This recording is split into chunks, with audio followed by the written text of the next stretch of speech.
Oh, Brothers Grimm fairy tale.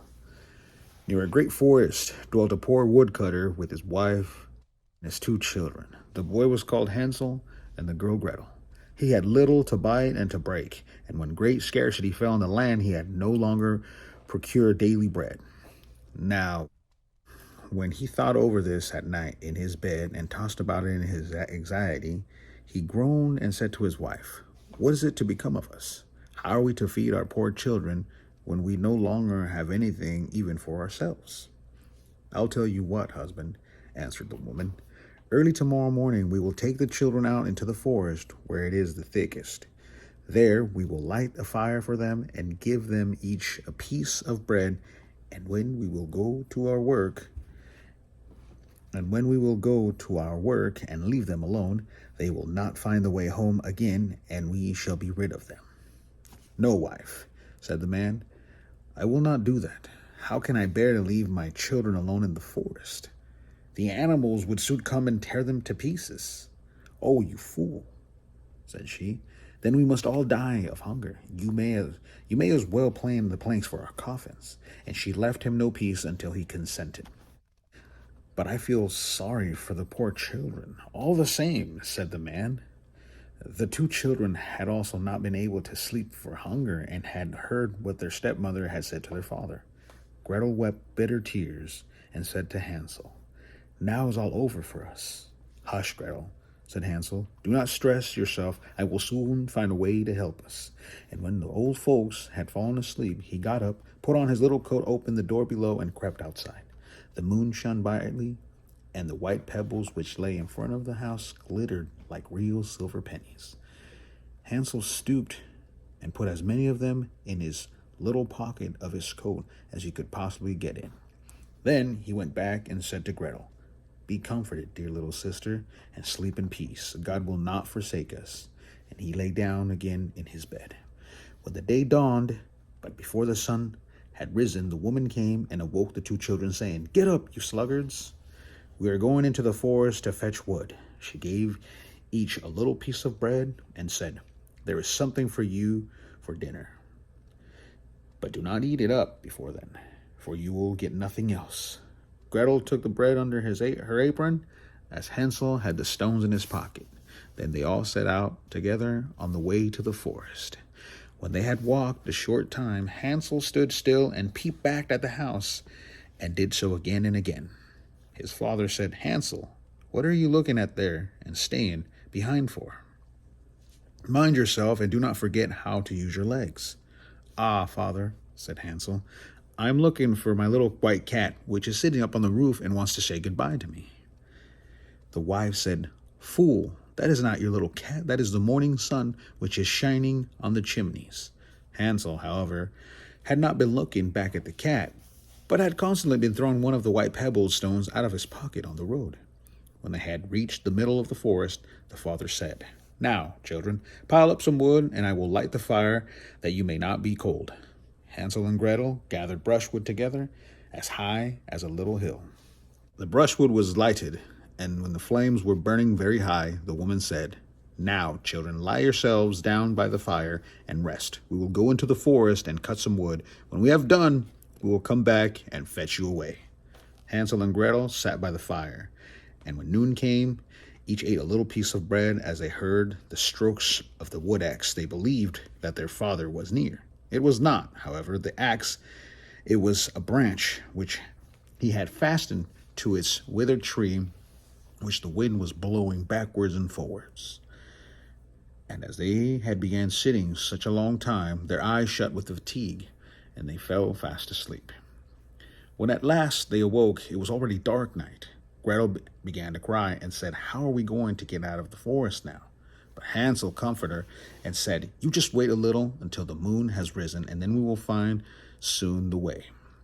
When the full moon had risen, Hansel took his little sister by the hand and followed the pebbles, which shone like newly coined silver pieces, and showed them the way.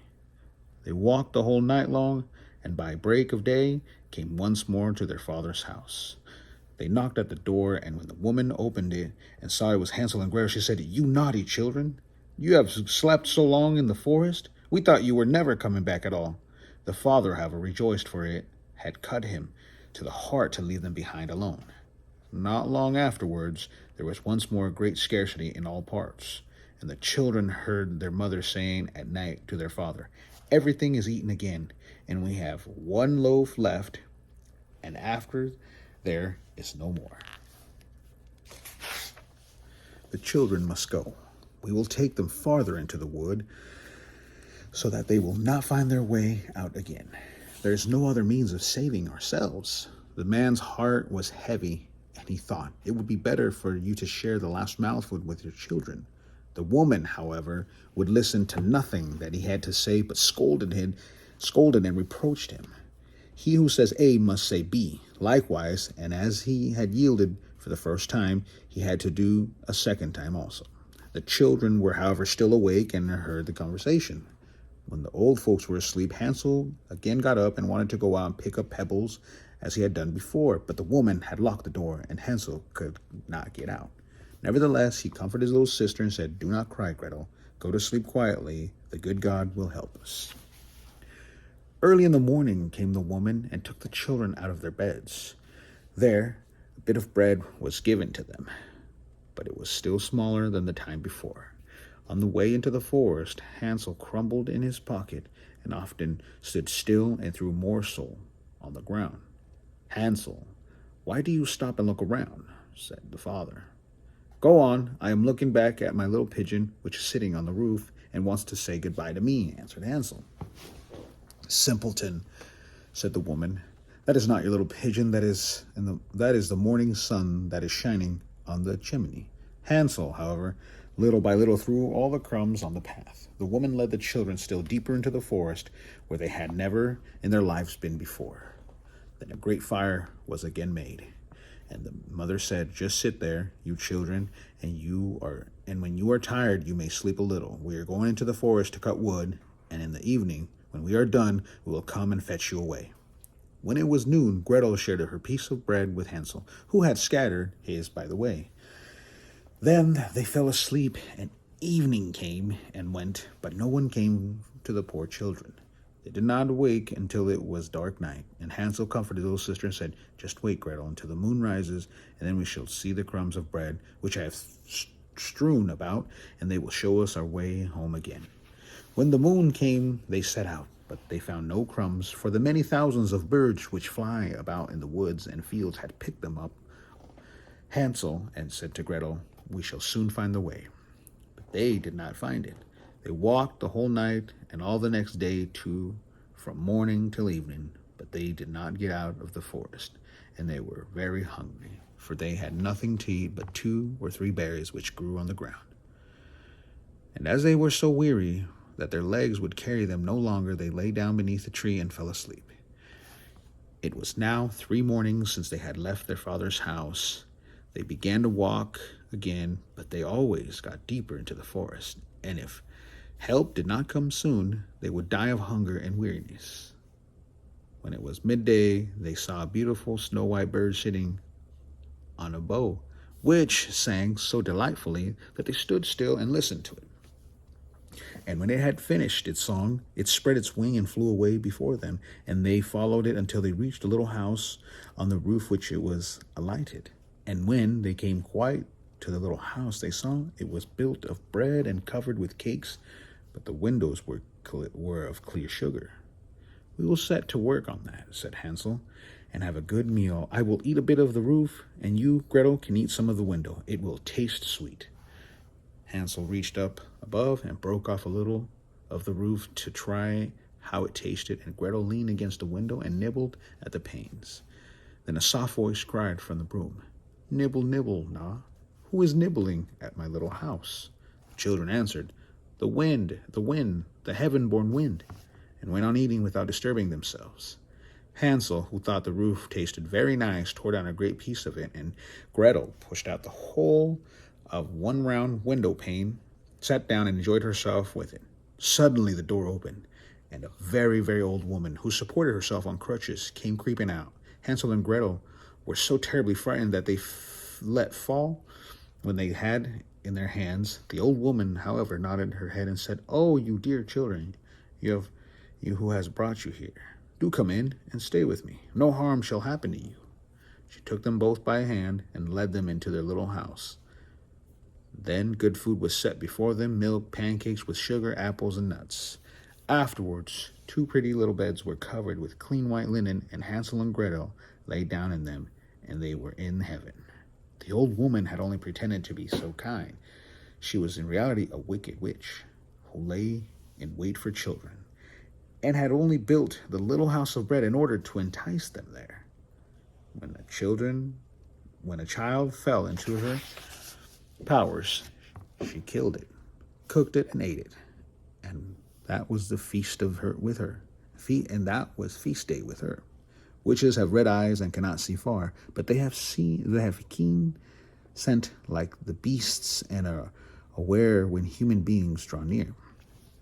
When Hansel and Gretel came into her neighborhood, she laughed maliciously and said mockingly, I have them.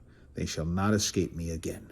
Early in the morning, before the children were awake, she was already up, and when she saw both of them sleeping and looking so pretty with their plump red cheeks, and she muttered to herself, that will be a dainty mouthful. Then she seized Hansel with her shriveled hand, carried him into a little stable, and shut him with a grated door. He might scream as he liked. That was of no use. Then she went to Gretel, shook her till she woke, and cried, Get up, lazy thing, fetch some water and cook something good for your brother. He is in the stable outside and is to be made fat. When he is fat, I will eat him. Gretel began to weep bitterly, but it was all in vain. She was forced to do what the wicked witch ordered her. And now the best food was cooked for poor Hansel, but Gretel got nothing but crab shells. Every morning the woman crept to the little stable and cried, Hansel, stretch out your finger that I may feel if you will soon be fat. Hansel, however, stretched out a little bone to her, and the old woman, who had dim eyes, could not see it, and thought it was Hansel's finger, and was astonished that there was no way of fattening him. When 4 weeks had gone by, and Hansel still stayed thin, she was seized with impatience and would not wait any longer. Now, Gretel, she cried to the girl, be active and bring some water. Let Hansel be fat or lean. Tomorrow I will kill him and cook him. Ah, how the poor little sister did lament when she had to fetch the water, and how her tears did flow down her cheeks. Dear God, do help us, she cried. If the wild beasts in the forest had devoured us, at least we should have died together. Just keep your noise to yourself, said the old woman. All that won't help you at all. Early in the morning, Gretel had to go out and hang up the cauldron with the water and light the fire. We will bake first, said the old woman. I have already heated the oven and kneaded the dough. She pushed poor Gretel out to the oven, from which flames were already darting. Creep in, said the witch, and see if it's properly heated, so that we can shut the bread in. And once Gretel was inside, she intended to shut the oven and let her bake in it, and then she would eat her too. But Gretel saw that she had in her mind and said, I do not know how I am to do it. How do you get in? Silly goose, said the old woman. The door is big enough. Just look. I can get in myself. She crept up and thrust her into the oven. Then Gretel gave her a push that drove her far into it and shut the iron door and fastened the bolt. Then she began to howl quite horribly, but Gretel ran away, and the godless witch was miserably burnt to death. Gretel, however, ran like lightning to Hansel, opened the little stable, and cried, Hansel, we are saved. The old witch is dead. Then Hansel sprang out like a bird from its cage. When the door is opened for it, how did they rejoice and embrace each other and dance about and kiss each other? And as they had no longer need to fear her, they went into the witch's house, and in every corner stood chests full of pearls and jewels. These are far better than pebbles, said Hansel, and thrust into his pocket whatever they could go in. And Gretel said, I too will take something home with me and fill her pinafore full. But now we will go away, said Hansel, and we may get out of the witch's forest. When they had walked for 2 hours, they came into the great body of water. We cannot get over, said Hansel. I see no foot plank and no bridge, and no boat crosses either, answered Gretel. But a white duck is swimming there. If I ask her, she will help us over. Then she cried, little duck, do you see? Hansel and Gretel are waiting for you. There's never a plank or a bridge in sight, take us across your back so white. The duck came to them, and Hansel seated himself on its back and told his sister to sit by him. No, replied Gretel, that will be too heavy for the little duck. She shall take us across one after the other. The good little duck did so, and when they were safely across and had walked for a short time, the forest seemed to be more and more familiar to them, and at length they saw from there afar their father's house. Then they began to run, rushed into the parlor, and threw themselves into their father's arms. The man had not known one happy hour since they had left the children in the forest. The woman, however, was dead. Gretel emptied her pinafore until pearls and precious stones ran about the room, and Hansel threw one handful after the other out of his pocket to add to them. Then all anxiety was at the end, and they lived together in perfect happiness. My tale is done. See the mouse run. Whoever catches it may take himself a big fur cap out of it.